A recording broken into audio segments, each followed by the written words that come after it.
முதல்ல எண்ணம், நான் இந்த மாதிரி அரசாங்கத்துடைய ஒரு உயரிய விருதை நான் வாங்கணும். எழுத்தால வாங்கலாம், பேச்சால வாங்கலாம், செயலால வாங்கலாம், தொழிலால வாங்கலாம். இவர் முதல்ல நம்ம நிலையை சொல்றோம் இல்லையா, இந்த உச்சத்தூர்ல இருந்து சென்னைக்கு போறாரு. எதுக்கு? ஏதாவது ஒரு சினிமா கம்பெனில சின்ன சின்ன வேலை பார்த்து நம்மளுடைய குடும்ப பொருளாதாரத்தை உயர்த்துவோம் அப்படின்னு சொல்லிட்டு போறாரு. போனா எப்பவுமே அதாவது எப்பவுமே சினிமாங்கிறது ஒரு கனவுலகம். எல்லாருக்கும் நிறைய ட்ரீம் இருந்தா கூட அதுக்கு வழிகாட்டல்கள் இருந்து இப்ப படிப்பை எவ்வளோ வந்தா கூட அதுல நிறைய நின்று இப்படி நிறைய ஷோலாம் பார்த்தீங்கன்னா அதுலயும் ரொம்ப கஷ்டப்பட்டு நின்று ஜெயிச்சு வந்திருக்காங்க. பாதியில போடாம இருந்த கஷ்டங்கள், சாப்பிடாம 4 நாள் சாப்பிடாம ரொம்ப தூரம் பஸ்ஸுக்கோ இதுக்கோ எதுக்குமே ஆட்டோ எதுவுமே காசு இல்லாம அவ்வளோ பெரிய சென்னையில தனியாக நடந்து சாதிச்ச பெண்கள் இருக்காங்க, ஆட்கள் இருக்காங்க. அந்த மாதிரி இவர் என்ன செய்யறாரு, உச்சத்தூர்ல இருந்து போறாரு. ஒரு லாரி பிடிச்சு போற மாதிரி தான் போறாரு. கையில ஒரு மஞ்சள் பையில ஒரு மாத்து துணி வச்சாக்க ஒரு வேஸ்ட் பண்ண வச்சிருக்க இளம் வயது பையன் 19-20 வயது சரியா போறாங்க. போனா அங்க யாரையுமே தெரியாது. சென்னையில வரவங்க இருக்காங்க, இந்த வீடு இருக்கு, இல்ல கப்பல் இருக்கு, ஹாஸ்டல் இருக்கு, எதுவுமே தெரியாது. ஆனா நான் வாழ்க்கையில சாதிக்கணும், நான் இந்த துறை எனக்கு வரும் நான் நினைக்கிறேன் அப்படின்னு போறாரு. போயிட்டு அவரால் உடனே என்ன செய்வாங்க, தேவையான சூழ்நிலை தவிர வச்சுக்காம உன்னைய மாதிரி புதுவாளெல்லாம் கட்டிட்டு கூப்பிடுவாங்களா? கண்டிப்பா கிடையாது. அடுத்த நாள் சாப்பாட்டுக்கு காசு வேணும். என்ன தொழில் செய்யலாம் அப்படின்னு யோசிச்சுப்பாங்க. நமக்கு என்ன வரும் அப்படின்னு பாக்குறாரு. இவரால ஒவ்வொரு கடைகளில் போய் என்ன பண்றாரு, வியாபாரம் பண்றது, ஏதாவது வேலை கிடைக்குமான்னு தேடுறாரு. அப்பா 1950, 40 அந்த சமயங்கள் சுதந்திர போராட்டம் முடிச்சு அந்த 50 தாண்டின சமயம். அப்ப நம்ம இந்தியா ரொம்ப வளமையான நாடு கிடையாது. படம் பண்ண மாதிரி 2020 இந்தியா வல்லரசு ஆகும் அப்படின்ற மாதிரி கூட வல்லரசு கூட நம்ம ஒப்பந்தம் போடுறதுக்கோ இல்லைன்னா தொழில் முறைக்கோ எல்லாத்தையும் நம்ம உலகத்துல வரோம். அந்த கனவு இன்னைக்கு நினைவாயிடும். அப்ப நம்ம வறுமையில இருந்தோம். இந்தியாவுக்கு நிறைய முன்னேறி வர கிடைத்தது, பஞ்சங்கள் இருந்தது, வறட்சி இருந்தது, தொழில்கள் நிறைய கிடையாது, பசுமை புரட்சி ஆரம்பிச்ச சமயம். இப்படி எல்லாமே நம்ம பார்த்தோம்னா வறண்ட இந்தியா மாதிரி அப்படி இருந்தது. அப்ப சென்னை எப்படி இருக்கும், ரொம்ப ஒன்றும் டெவலப் இல்லாத ஒரு இடம். இவங்களுக்கு தொழில் எதுவுமே கிடைக்காது. போப்பா எனக்கு வியாபாரம் கஷ்டம் அப்படின்னு சொல்றாங்க. அப்ப இதனால என்ன செய்யறதுன்னா பிளாட்ஃபார்ம்ல எல்லாரும் படுத்திருக்காங்க. அந்த நோயாளி அந்த மாதிரி இருக்காங்க இல்லையா, அவங்களாம் ரோட்ல படுத்துட்டாங்க, அவங்களோட படுத்திருக்காங்க. தூங்கிட்டு பசி 2 நாளா சாப்பிட சென்னை வந்ததுலேருந்து சாப்பாடு இல்லை, பசி, தூங்குறாங்க. எல்லாரோட தூங்கிட்டு இருக்கும்போது ஒரு நடு இரவு 3 மணி இருக்கும். போலீஸ்காரங்க என்ன செய்யறாங்க, கட்டி எழுப்புறாங்க. எல்லாரையும் லத்தி வச்சு கட்டி எழுப்புறாங்கன்னா அம்மா கூட்ட மாதிரி லத்தி வச்சு காலிலே போட்டு கட்டி எழுப்புறாங்க. எல்லாரும் ஏற்றி நிற்கிறாங்க. ஏற்றிட்டு வரிசை அடிக்கும் போது இவரும் அந்த கையோடு நிற்கிறாரு. நிற்கும் போது என்னடா ரைட் போயிட்டே இருக்கு, எல்லாருக்கும் பார்க்கறாங்க. அப்பதான் இவருக்கு புரியுது, போலீஸ்காரங்க கேஸ் எதுவும் இல்லைன்னா சின்ன சின்ன ஏதாவது இந்த கேஸ் சரிப்பட்ட உள்ள போடுறதுக்காக வந்திருக்காங்க. ஏதோ திருட்டு கேஸ், ஏதோ கேஸ் பிடிக்கிறதுக்காக, நம்ம ஊர்ல இருந்து குறைக்கிறதுக்காக வந்தோமா இல்லைன்னா திருட்டு கேஸ்ல மாட்ட வந்தோமா, நம்ம வீட்டுலாம் தெரிஞ்சா எவ்வளவு கஷ்டமா இருக்கும். நம்மளை நம்பி நம்ம உழைச்சி பணம் அனுப்புவோம், நம்ம நல்லா வருவோம்னு நினைச்சு நம்ம அனுப்பிட்டாங்க அப்படின்னு சொல்லிட்டு என்ன பண்றாரு, அங்க இருந்து அந்த சுய யோசனை இருக்கு இல்லையா, சுய புத்தி, அந்த சமயம் அவருக்கு தோணுது நம்ம இந்த இடத்துல நிக்க கூடாது, நம்ம ஏதோ சிக்கல்ல மாட்ட போறோம் அப்படின்னு தோணுது. உடனே பூரா ஓட தெரியாது. மயிலாப்பூரை தாண்டி மாவட்டத்தை தாண்டி அதாவது ஒவ்வொரு ஏரியா ஒரு 1 மணி நேரம் 2 மணி நேரம் தாண்டி ஓடிட்டாரு. ஓடி போயிட்டு ஒரு இடத்துல போய் சோறு உட்காந்துருக்காரு, யாரும் இல்லை.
சீட்டு பிடிக்க ஒரு 10 சீட்டு பிடிச்சது. இப்படி பிடிச்சு அவருக்கு மாதத்துக்கு இவரோட செலவு போக, தங்குறதுக்கு ரூம் போக, ஊருக்கு அனுப்புறதுக்கு ஓரளவுக்கு அவருக்கு கையில பைசா ஆகும். அதுக்கப்புறம் வந்து ஒரு நாள் இதே மாதிரி செஞ்சுட்டே இருக்கிறாரு. ஒரு நாளைக்கு 10 பேர்கிட்ட பைசா வாங்கி வரதுனால, அதாவது இது ஒரு விதமான உழைப்பு. சரி, நம்ம இன்னைக்கு வந்தா ஏன் கிடைக்கும், அது வரைக்கும் நம்ம கொஞ்சம் காசு சேர்த்துக்கணும் அப்படின்னு இருக்காரு. அதுக்கடுத்து என்ன பண்றாரு, இது ஒரு டிராவல் ஏஜென்சி உதவா. அப்ப அவன் வந்து இவரை டெய்லி இவர் ஒரு மாசம் இந்த மாதிரி பண்றான், அந்த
என்ன பண்ணலாம் அப்படின்னு யோசிக்கும். என்ன பண்றாரு, ரொம்ப நேரம் தான் ஆகிட்டே இருக்கு. சூரிய உதயம் பார்க்குற மாதிரி ஒரு பொழுது விடியக்கூடிய நேரம் வந்தது, 5 மணி வந்தது. இப்போ இதுக்கு மேலே நம்ம லேட் பண்ண முடியாது அப்படின்னு சொல்லிட்டு என்ன பண்றாரு, அந்த எல்லாத்தையும் கவரெல்லாம் அந்த டிக்கெட் எல்லாம் சுட்டி சட்டப்பைகளை போட்டுக்கிட்டு படுத்துறாரு. படுத்து குந்து குந்து குந்து குந்து தவழ்ந்து போவோம் இல்லையா, அந்த மாதிரி கல்லையே அந்த கிரீஸாவோட வடுக்கள் எல்லாத்தையும் தாண்டி போய் இறங்கி ஓடி போய் அந்த சொன்ன டயத்துக்கு போய் நிற்கிறாரு. அவர் வந்த குளத்தை பார்த்தாலே தெரிஞ்சிச்சு எதுவும் பிரச்சனை அப்படின்னு கேட்டப்போ அந்த மாதிரி வந்தால் நீங்கள் மறு டிக்கெட்லாம் கொடுத்து அனுப்புங்க அப்படின்னா அவரும் அந்த டிக்கெட்லாம் கொடுத்து ஷிப்பெல்லாம் கிளம்புனதுக்கப்புறம் திருப்பி வர போய் வர ஃப்ரெஷ்ஷப் ஆகிட்டு வா அப்படின்னு சொல்லிட்டு அன்னைக்கு என்ன பண்ணுறாரு, ராமேஸ்வரத்தில் இருக்க ஃபாரினுக்கு போகக்கூடிய அந்த ஷிப்பில் போகக்கூடிய எல்லா ஏஜென்ட்ஸுக்கும் இவரை வந்து ஒரு டிராவல்ஸ் கம்பெனியில் முதலாளியாக மேனேஜராக போகிறது. இந்த தொழிலுக்கு பொருத்தமான ஒரு ஆள் நீதான், ஒன்னியை தவிர இந்த மாதிரி சிறை யாராலும் பார்க்க முடியாது அப்படின்னு சொல்லிட்டு ஒரு ஒரு இது வந்து உடனே நடக்குது. ஒரு மாசம் இவரோட சிசியரை பார்க்காங்க. இவர் தொடர்ந்து வேலை செஞ்சுட்டே இருக்காரு. இவருக்கு வந்து அன்னைக்கு வந்து 1000 ரூபாய் வருமானம் கிடைக்குது. இந்த 1000 ரூபாய்ங்கிறது அவருடைய குடும்பம் 5 வருஷம் உட்கார்ந்து சாப்பிடும். அந்த அமௌண்ட் சிக்கனமா சாப்பிட்டாங்கன்னா அவ்வளோ சாப்பிடலாம். அப்படிப்பட்ட அமௌண்ட் அவர் கிடைக்குது. கிடைச்சோடனே சரி அப்படின்ட்டு அதையே திருப்பி செய்யாம உட்காந்துருக்காரு. பல குடும்பத்தை வந்து இந்த மாதிரி மேனேஜ் ஆகலாம். இப்படி படிப்படியா முன்னேறி அவருடைய உண்மைக்கும் தொழில் விசுவாசம் சொல்லுவாங்க. அந்த தொழில் வந்து நம்ம ஒரு செயல் செய்யறோம் அப்படின்னா நம்மளால யாருமே பாதிக்கப்படக்கூடாது. அந்த விஷயம் நம்ம கொடுத்த வேலையை குறித்த நேரத்துல செஞ்சு கொடுக்கணுங்கிற நம்மளுடைய சின்சியர், இது ரெண்டும் என்னமும் உயர்வா இருக்கணும், அதுக்குரிய செயல் திட்டமும் தெளிவா இருக்கணும். அந்த செயல் திட்டத்துல எவ்வளவு பிரச்சனை இருந்தாலும் இல்ல நீங்க மழை வச்சுட்டு நீங்க யாரும் டியூஷன் முடியல, இல்ல நீங்க வந்து எனக்கு ஒரு அடிச்சுட்டு நான் டியூஷன் போல எப்படி மார்க் வரும், ஒரு நாள் ஸ்கிப் பண்ணாலும் என்ன ஆயிடும், கண்டிப்பா அந்த போர்ஷன் கட் ஆயிடும். அதுக்கப்புறம் நம்மளால எழுத முடியும். லெசன்ஸ் கொடுப்பாங்க. லெசன்ஸ் கொடுக்க நம்ம என்ன செய்வோம், கொஞ்சம் சோம்பேறித்தனம் இருக்கும்.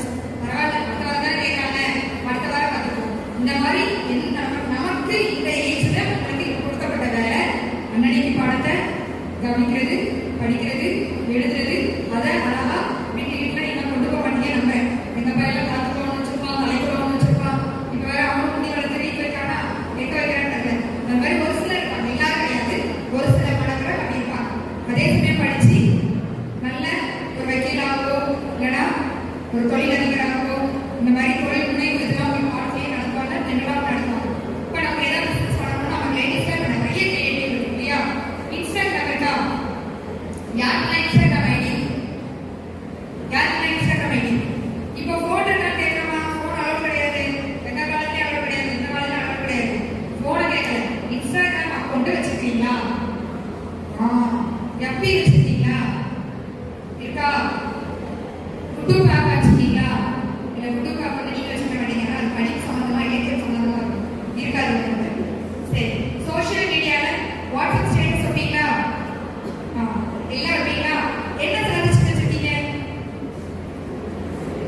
நீங்க என்ன சாதிச்சிருக்கீங்க, ஃபர்ஸ்ட் மார்க் எடுத்து யாரும் வச்சுங்க, 10th ரிசல்ட் வர நான் தான் ஃபர்ஸ்ட் மார்க், எங்க ஸ்கூல்ல தேர்டு, எங்க ஃபேமிலியில நான் ஃபர்ஸ்ட், அது கூட போதும். எங்க ஃபேமிலியில ஃபர்ஸ்ட், ஊர்ல ஃபர்ஸ்ட் அப்படின்னு சொல்லலாம். ஏதோ ஒரு அச்சீவ் பண்ணிட்டீங்களா, இல்ல கல்யாணம் பண்ணி போவீங்களா, போட்டோவா எடுப்பீங்களா, வைப்பீங்களா ஸ்டேட்டஸ், யாரெல்லாம் பார்க்கலாம், யாரெல்லாம் பார்க்கலாம், எல்லாரும் பார்ப்பாங்க. இன்ஸ்டாகிராம்னா கண்டிப்பா எல்லாரும் பார்ப்பாங்க இல்லையா. இந்த சோஷியல் மீடியால இருக்கிற தப்பு கிடையாது. ஆனா அந்த சோஷியல் மீடியாவை நம்ம எப்படி யூஸ் பண்றோம் அப்படிங்கறத நான் எங்க இன்ஸ்டால இருக்கேன், யூடியூப் வச்சிருக்கேன், அது போக வந்து யூடியூப் ஆப் வச்சிருக்கேன், எல்லாமே இருக்கு. ஆனா அதெல்லாம் என்ன பண்ணுவோம்னா இங்க இலக்கிய கூட்டம் நடக்கும் போது, இங்க எங்க செமினார் நடக்குது, இங்க இந்த இப்போ வந்து எஸ்எஸ்சி எக்ஸாம் வந்து இதுவரைக்கும் இல்லாம அதாவது 22,000 போஸ்ட் வந்து 10th குவாலிஃபிகேஷன்ல எழுதலாம். இதுக்கு நீங்க அப்ளை பண்ணலாம். 22 லாஸ்ட் டேட் இருக்கு. இந்த மாதிரி விஷயங்கள் இருப்பேன். அப்புறம் வந்து டெட் எக்ஸாம் வந்து அதுக்கு சிலபஸ் அதை வைக்கலாம். இப்படி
எனக்கு பிடிச்சவங்க இருக்கீங்க, இப்போ இந்த டிசைனை எப்படி போடலாம், இந்த இந்த ஷால் இப்படி இப்படி குத்திட்டு இருக்காங்க, இது பழைய சைடு, இது எப்படி போடலாம், இதையே ஹாஃப் சைடே போடலாம், இப்படி நிறைய டிசைன்ஸ் இருக்கும் இல்லையா, அப்படி போடலாம். இல்லை ஃபேஸ் வந்து நிறைய பேர் இப்போ மேக்கப் ஆர்டிஸ்ட் பியூட்டிஷியன் வந்து மேக்கப் ஆர்டிஸ்ட் பேர் வச்சுருக்காங்க.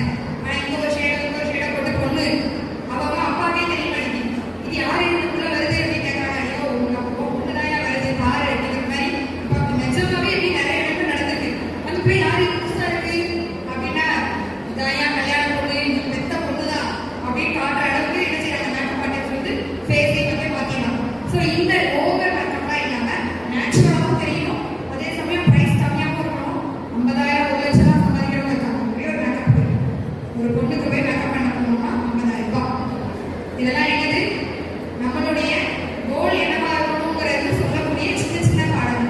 உங்களுக்கு எது வருதோ உங்களுடைய சுய தொழில் வந்து தொழில் முனைவுக்கு வந்து அரசாங்கத்தாலும் நிறைய நமக்கு ஃபண்டு கிடைக்கும். உங்களுக்கு என்ன பண்ணணுமோ ஒரு டிகிரியை முடிச்சுட்டு நான் இதான் ஆக போறேன் அப்படிங்கிற ஆம்பிஷனோட நீங்க போனா நல்லா இருக்கும். இவருடைய வரலாறை சொல்லி முடிச்சிருக்கேன். இப்போ இவருடைய குடும்பத்துக்கு மில்லியன் கணக்கில் டாலர்ஸ்ல எல்லா வசதிகளும் இருக்கக்கூடிய பொருள் எல்லாம் இருக்கு. இப்போ அவர் எல்லாம் கொடுத்தாங்க அப்படின்னா அதிகமான பயணிகளை இவருடைய மதுரா குடும்பம் அப்படிங்கிறது இவருடைய குடும்பம், இவருடைய டிரான்ஸ்போர்ட் கம்பெனி. இவருக்கு வந்து அந்த ஒரு ஹோட்டல்ல வந்து வர வேண்டாம்னு சொன்னாங்க இல்லையா, அந்த ஹோட்டல்ல இவருக்கு வந்து விஐபி பாஸ் எப்பனாலும் தரலாம், எப்பனாலும் போகலாம். எல்லா சினிமா ஆர்டிஸ்டோடையும் இவருக்கு வந்து என்ன வந்து மீட்டிங் உண்டு. ஆனா இவர் வச்சுக்க குறிப்பிடா இந்த செருப்பு போட்டு தானே நீங்க வர வேண்டாம்னு சொன்னீங்க அப்படின்னு சொல்லிட்டு வெள்ளை வேஷ்டி, வெள்ளை சட்டை, இந்த வெள்ளை செப்பல் இதை போட்டு தான் போகலாம். அதே செக்யூரிட்டி. ஆனா நம்ம ஹோட்டல்ல இருக்கக்கூடிய செஃப்ல இருந்து, மேனேஜர்ல இருந்து, சிஓல இருந்து, ஹெச்ஆர்ல இருந்து எல்லாம் ஓடி வந்து இவரை வரவேற்று அதே செப்பலோட உள்ள கொடுப்பாங்க. இது எதனால வந்தது, அவருடைய திறமை